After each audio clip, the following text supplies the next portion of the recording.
प्यारे बच्चों, आज हम कृषि भौतिकी में नए अध्याय विद्युत परिपथ का अध्ययन करने जा रहे हैं। तो विद्युत को जानने से पहले हमें जानना है कि विद्युत आवेश किसे कहते हैं। विद्युत आवेश इसे कहते हैं इलेक्ट्रिक चार्ज।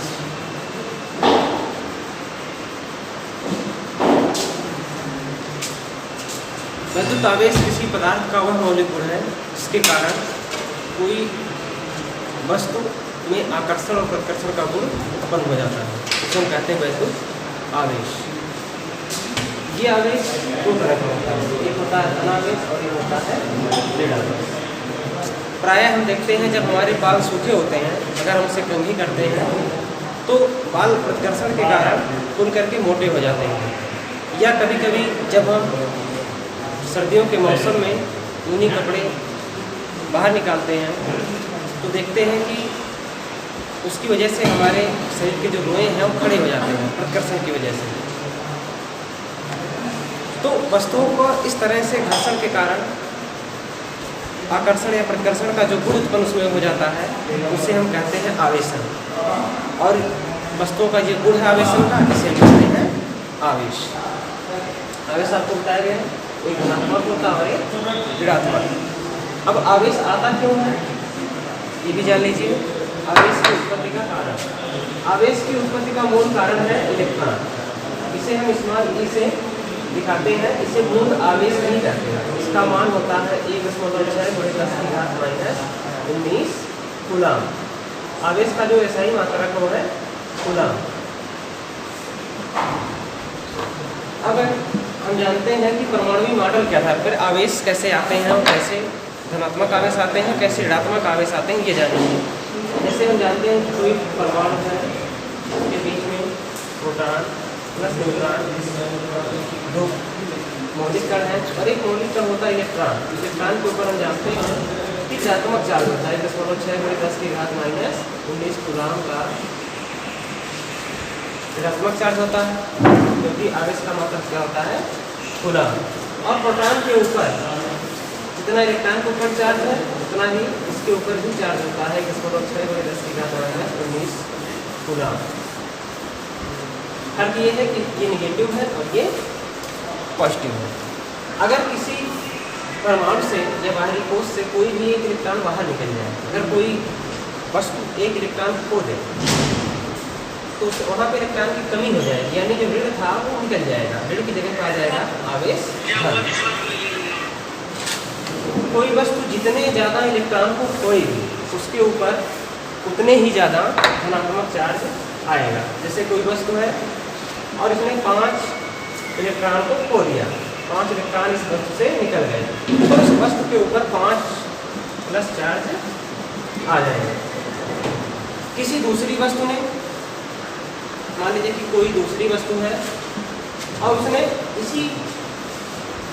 इन्हीं 5 इलेक्ट्रॉनों को ग्रहण कर लिया तो क्या होगा, जो 5 नेगेटिव चार्ज थे इसके ऊपर 5 नेगेटिव चार्ज आ जाएंगे। हमने प्रायः कुछ देखा होगा प्रतीकों को, जैसे H+ लिखा होगा। H+ का मतलब यहाँ से एक इलेक्ट्रॉन निकल गया है। एक नेगेटिव का मतलब क्या होता है कि इसने एक इलेक्ट्रॉन ग्रहण कर लिया है। अब हम आगे जानते हैं कि वैद्युत धारा कैसे कहते हैं।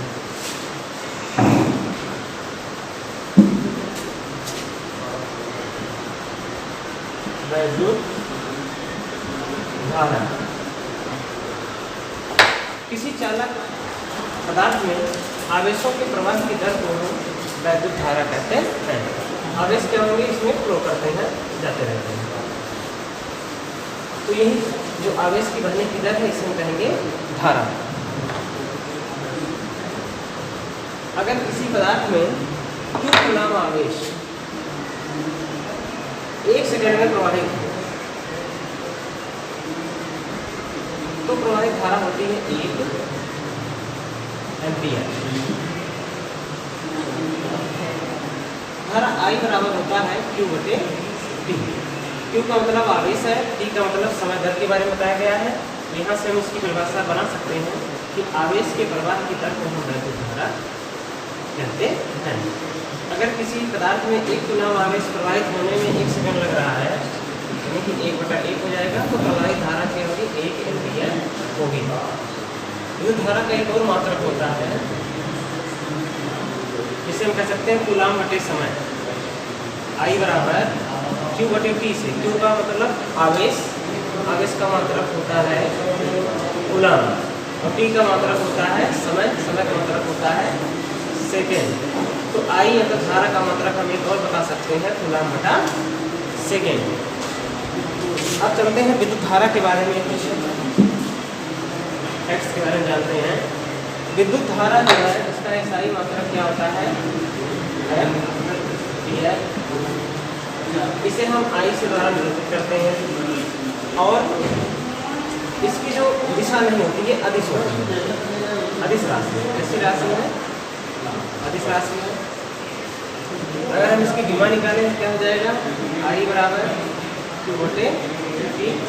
Q की जगह हम लिख सकते हैं T, और I की जगह लिख देंगे T। T से T कट जाएगा, जिसकी विमा से A आती है। और अब हम बता रहे हैं कि किसी चालक में विद्युत धारा किधर प्रवाहित होगी। विद्युत धारा हमेशा धनात्मक आवेश के साथ रहती है, धनात्मक आवेश की ओर बहती है, धन सिरे से बहेगी, और ऋण सिरे के विपरीत रहेगी। इसकी दिशा जो होती है धन सिरे की ओर होती है, धन सिरे की ओर से जाता है, और ऋण सिरे के विपरीत इसकी बहने की दिशा होती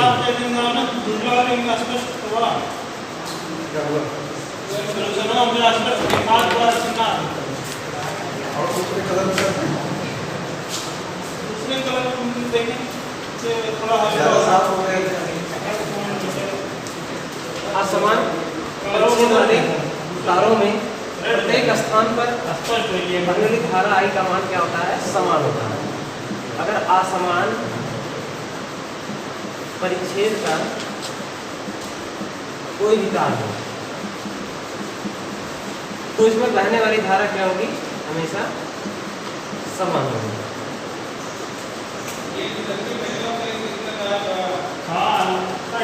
अब हम चलते हैं धारा को दो भागों में बांटते हैं।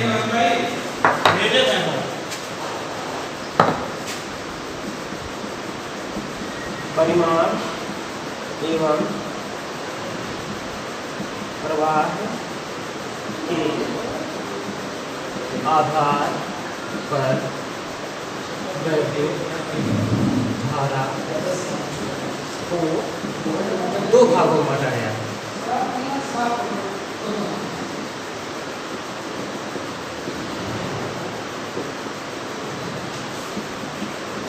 नंबर 1 है हमारा विशिष्ट धारा, डायरेक्ट करंट।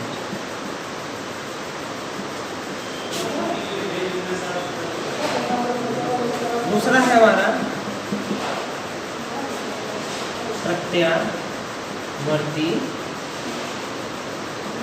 धारा, इसे कहते हैं अल्टरनेटिंग करंट। ये विद्युत धारा के दो प्रकार होते हैं। पहली धारा क्या है? विशिष्ट धारा। दूसरी क्या हमारी? प्रत्यावर्ती धारा। एक सेल का विद्युत वाहक बल, electromotive force of the cell. समझ लीजिए कि कोई सेल है, यह किसी वैद्युत परिपथ में, कोई भी परिपथ हो, इसमें अगर एक कूलम आवेश भेजने के लिए जितना कार्य करेगा, कार्य का मतलब W, उसी को हम कहते हैं सेल का विद्युत वाहक बल। मान लीजिए कि सेल का विद्युत वाहक बल को हम कैपिटल E से प्रदर्शित करते हैं, और किसी परिपथ में एक कूलम आवेश इसका होता है E बराबर W बटा Q।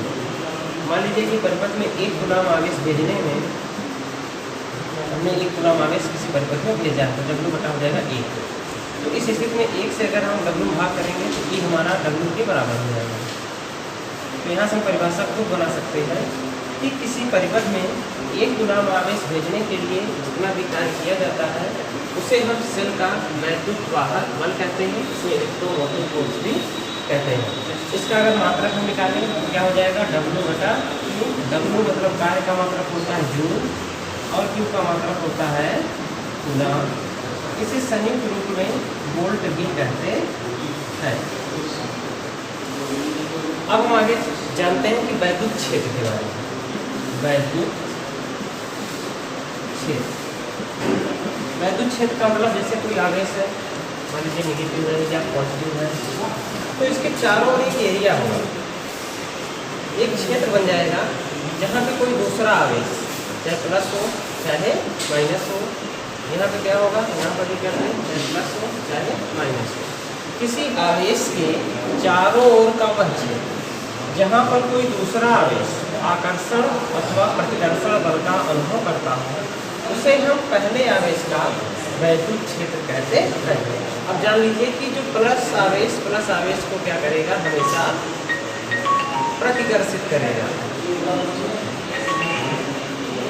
माइनस आवेश को हमेशा क्या करेगा, प्रतिकर्षित करेगा, प्रतिकर्षित। लेकिन एक माइनस हो दूसरा प्लस हो या एक प्लस हो दूसरा माइनस हो, ये दोनों स्थितियों में क्या होगा, हमेशा आकर्षण। देखिए ये आवेश है, मान लीजिए प्लस आवेश है, तो क्या होगा, इन दोनों के बीच में आकर्षण लगेगा। एक निश्चित सीमा होगी इस आवेश का कि इस आवेश की इस सीमा के अंदर अगर यह आवेश प्रवेश करता है तो यह आवेश इसको अपनी तरफ खींच लेगा। या ये आवेश माइनस है, ये भी माइनस है, दोनों की प्रतिकर्षण होना है। तो यह आवेश अगर अंदर की तरफ आएगा तो कुछ समय के बाद पता चलेगा कि यह इसको दूर धकेल रहा है, यानी जहाँ से दूर धकेलना शुरू करे, समझ लीजिए कि वहीं से इस पहले वाले का वैद्युत क्षेत्र शुरू हो जाता है। किसी आवेश का वैद्युत क्षेत्र या किसी आवेश का वह क्षेत्र जहाँ पे कोई दूसरा आवेश आकर्षण अथवा प्रतिकर्षण बल का अनुभव करता हो उसे हम पहले आवेश का वैद्युत क्षेत्र कहते हैं। अब हम आगे चलते हैं विभव के बारे में पढ़ते हैं। विभव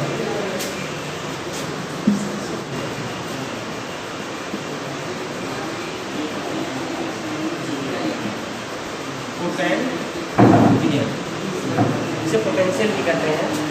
विभव का मतलब है कि एकांक आवेश अनंत से,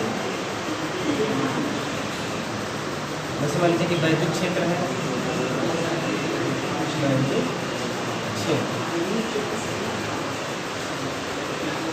एकांक आवेश को अनंत से वैद्युत क्षेत्र के अंदर किसी बिंदु तक लाने में जो कार्य किया जाता है उसे हम उस बिंदु का वैद्युत विभव कहते हैं। क्या कहते हैं, वैद्युत विभव। मान लीजिए कि यह आवेश है, इसका ये पूरा वैद्युत क्षेत्र यहाँ तक क्रिएट है आवेशों की वजह से। एक कोई दूसरा आवेश है जो अनंत से इस वैद्युत क्षेत्र में ले जाया जाना है। जब हम इसको यहाँ से ले आएंगे तो हमें इस वैद्युत क्षेत्र के विरुद्ध कुछ कार्य करना पड़ेगा। जो कार्य करना पड़ेगा वही वैद्युत विभव के रूप में हमें प्राप्त होगा। वैद्युत विभव को जो हम V से प्रदर्शित करते हैं, ये भी जाएगा W बटा Q के रूप में, जिसे भी हम वोल्ट के द्वारा मापते हैं। अब आगे है एक शब्द होता है विभवांतर।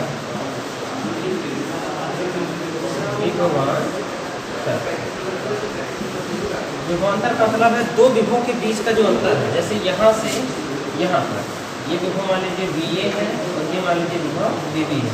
तो यहाँ पे ले आने के लिए कोई आवेश यहाँ पे आएगा तो VA कार्य करना पड़ेगा। अगर वही आवेश को हम V पे ले जाएंगे तो हमें VB कार्य करना पड़ेगा। तो VA और VB के बीच जो अंतर है उसी को हम कहते हैं विभवांतर। विभवांतर ये भी हो जाएगा W बटे Q के रूप में कि जितना जो कार्य किया गया है और कितना आवेश था, इसका भी मात्रा वोल्ट ही होता है। विभव और विभवांतर दोनों की मात्रा वोल्ट ही है।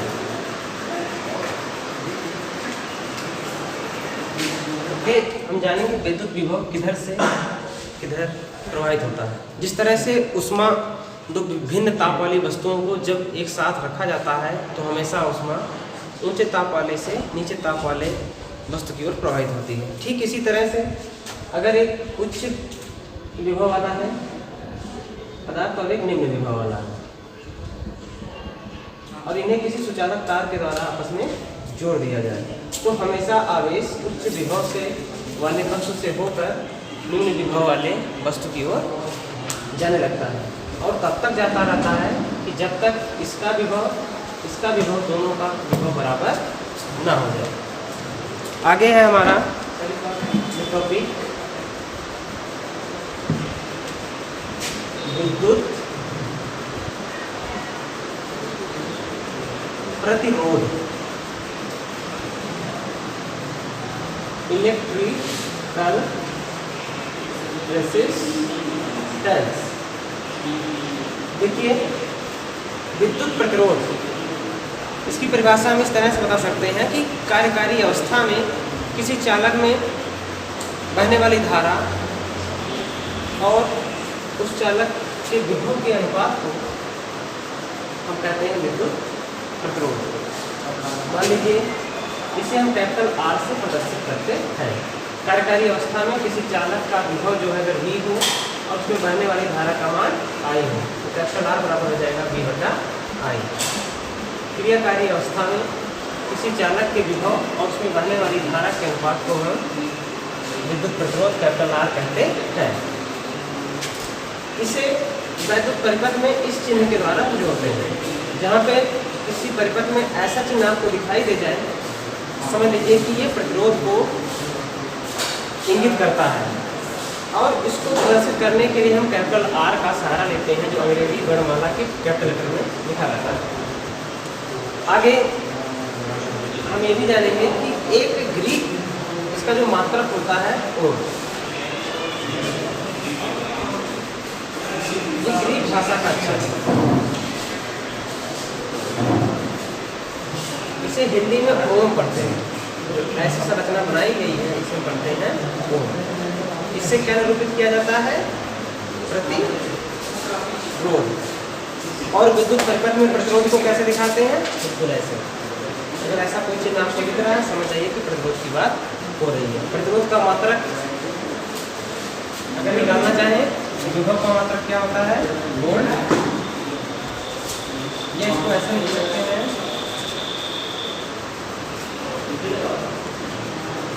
जूल प्रति कूलम। नीचे धारा का मात्रक आ जाएगा एम्पियर प्रति कूलम एम्पियर। संयुक्त रूप में हम वो भी कह सकते हैं।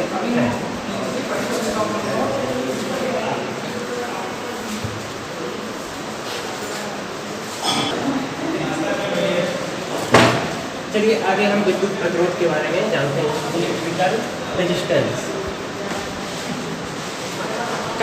क्रियाकारी अवस्था में किसी चालक में उत्पन्न विभवांतर और उसमें बहने वाली धारा के अनुपात को हम विद्युत प्रतिरोध कहते हैं। कार्यकारी अवस्था में मान लीजिए माना चालक का विभवांतर V है और उसमें बहने वाली धारा का मान I है। तो इस V और I के अनुपात को हम प्रतिरोध कहते हैं। इलेक्ट्रिकल रेजिस्टेंस कैपिटल R से इसे प्रदर्शित करते हैं इंग्लिश की वर्णमाला में। अगर इसके मात्रक की बात करें तो प्रतिरोध का जो मात्रक होता है इसे ओम से द्वारा निरूपित करते हैं। इसका मात्रक क्या होता है? ओम। और विद्युत परिपथ में इसे हम इस चिन्ह के द्वारा, ये चिन्ह बनाया जा रहा है अगर कहीं विद्युत परिपथ में आपको ऐसा कोई चिन्ह दिखाई दे तो समझ लीजिए कि वहाँ पे प्रतिरोध जोड़ा गया है। तो इसको कैसे लिखा जाएगा? जैसे 5 ओम का प्रतिरोध है, जिसे आप लिखेंगे ऐसे करके। जो चिन्ह है इसी को कहते हैं हिंदी में ओम, और ये शब्द आया है ग्रीक भाषा से। ये ना तो इंग्लिश का है ना तो हिंदी का है, बल्कि ग्रीक भाषा का ये शब्द है। ये V क्या है? विभवांतर की बात हो रही है। विभवांतर उदाहरण के अनुपात को हम विद्युत प्रतिरोध R कहते हैं। आगे हमारा सेल का आंतरिक प्रतिरोध।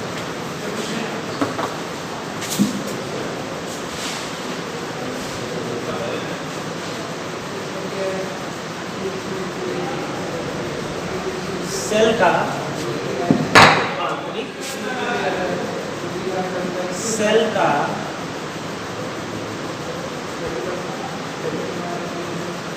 आंतरिक प्रतिरोध।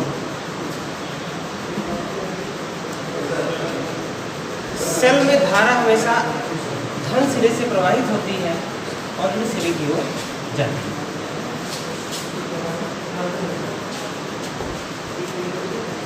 तो जब धारा प्रवाहित होती है तो सेल के कारण, जो सेल का जो पदार्थ है, उसके जो तरल पदार्थ है अंदर भरे हुए जो मटेरियल है, तो उनके कारण धारा के प्रवाह में थोड़ी सी रुकावट उत्पन्न होती है, धारा को जाने नहीं देती।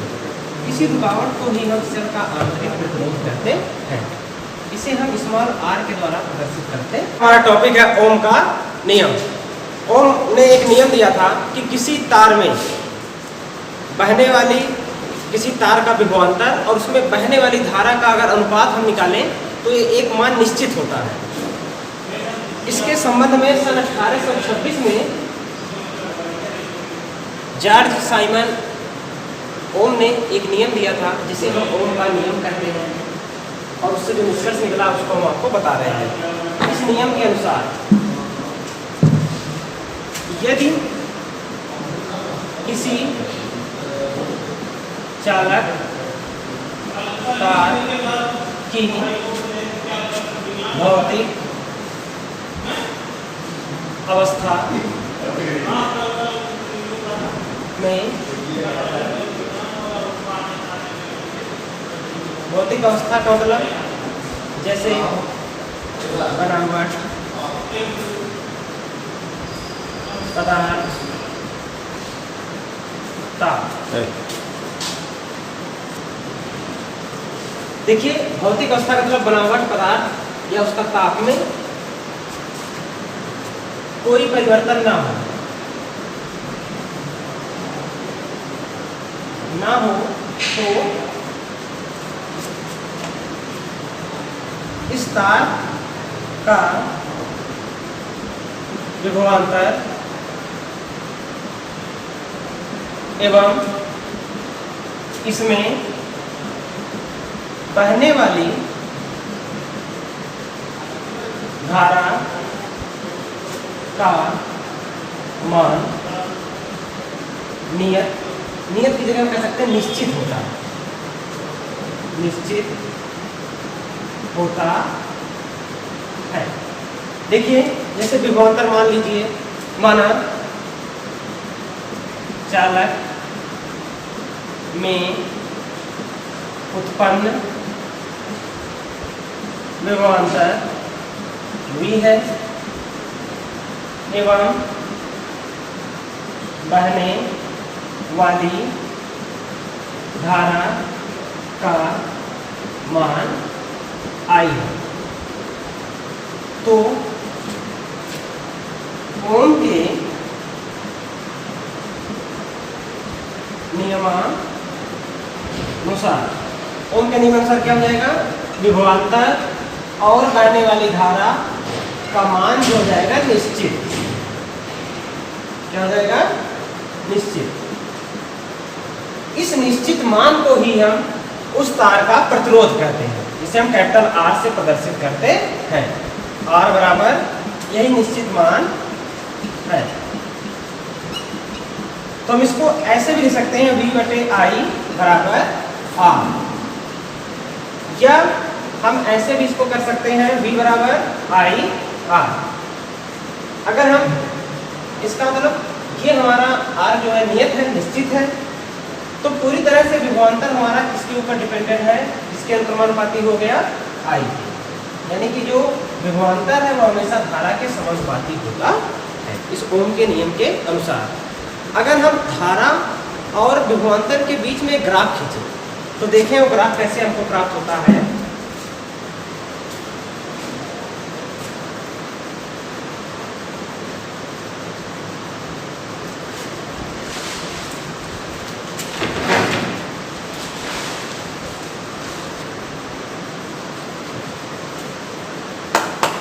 अगर हम विद्युत धारा और विभवांतर के बीच में ग्राफ खींचें तो हमें एक ऐसी रेखा प्राप्त होती सीधी, जैसे मान लीजिए कि हम इसी सूत्र का प्रयोग करते हैं R बराबर V बटा I, क्योंकि R एक निश्चित मान है हमारा, तो V की जगह पे हम रखेंगे विभवांतर मान लीजिए 2। जहाँ पे ये 2 और 1 है, सीधा से देखें तो ऐसे हमको प्राप्त होता है, तो 2 बटा 1 का मान हमारा आ जाएगा 2। और यहाँ पे हम देखें V का मान है 4 और I का मान है 2 एम्पीयर, हो जाएगा 2 का 2 2 गुना 4। यानी देख रहे हैं हमेशा 2 ही प्राप्त होगा। अगर ऐसे हम प्रैक्टिकल करेंगे और इन मानों को निकालेंगे तो हमेशा हमें एक निश्चित मान ही एक तार के लिए प्राप्त होगा। बस इसके लिए शर्त क्या है कि चालक तार की भौतिक अवस्थाएं जैसे बनावट, पदार्थ एवं ताप बदलना नहीं चाहिए, तभी हमारा ओम का नियम सत्य है।